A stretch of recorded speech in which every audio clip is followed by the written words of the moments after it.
আমি গতকাল শুনে এসেছি উত্তর দিনাজপুরের রায়গঞ্জ লোকসভায় 14,000 লোক সাংস্কৃতিক শিল্পী ভাতা পান। তাদেরকে ওই জেলার ডিআইএসও তিনি ডিআইসিও ফোন করে বলছেন তৃণমূলকে ভোট দিতে হবে।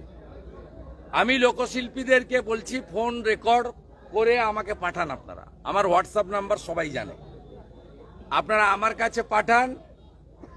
ওই ভদ্রলোকের চাকরি কি করে থাকে সে ব্যবস্থা আমি করব, যত দূর যেতে হয় যাব।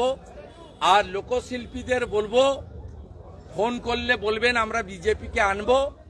আপনারা 1000 টাকা ভাতা দেন, তাও সবাই পায় না, কীর্তনিয়াদের দেয় না, বহু লোক পায় না।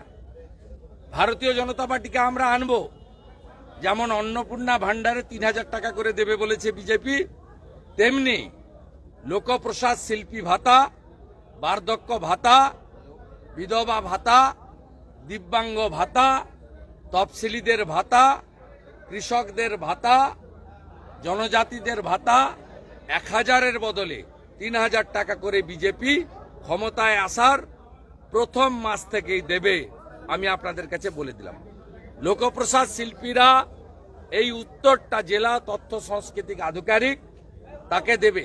এগুলো সব করাচ্ছে ওই যে মুখ্যমন্ত্রী সবাই লোক হচ্ছে না, একদম লোক হচ্ছে না। একটা লোককে নিয়ে গেছে গান গাওয়ার জন্য, তার নাম ইন্দ্রনীল সেন, ওই ফোন করে করে এগুলো করাচ্ছে।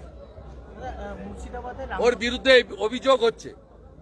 যে যে জেলায় তথ্য সাংস্কৃতিক আধিকারিকরা, মহকুমার তথ্য সাংস্কৃতিক আধিকারিকরা সরকারি গ্রুপে পোস্ট করেছেন মুখ্যমন্ত্রীর রাজনৈতিক সভাকে, আর লোকপ্রসাদ শিল্পীদেরকে সরকারি টাকায় বাসে করে নিয়ে আসছেন, সব তথ্য আমার কাছে আছে।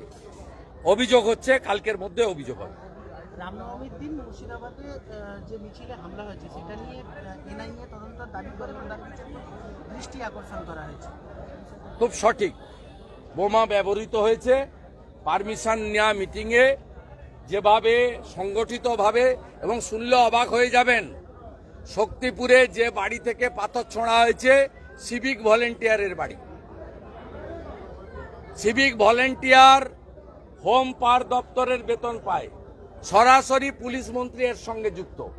এনআইএ তদন্ত হওয়া উচিত এবং তদন্তের আওতায় মমতা ব্যানার্জিকে আনা উচিত। আর না।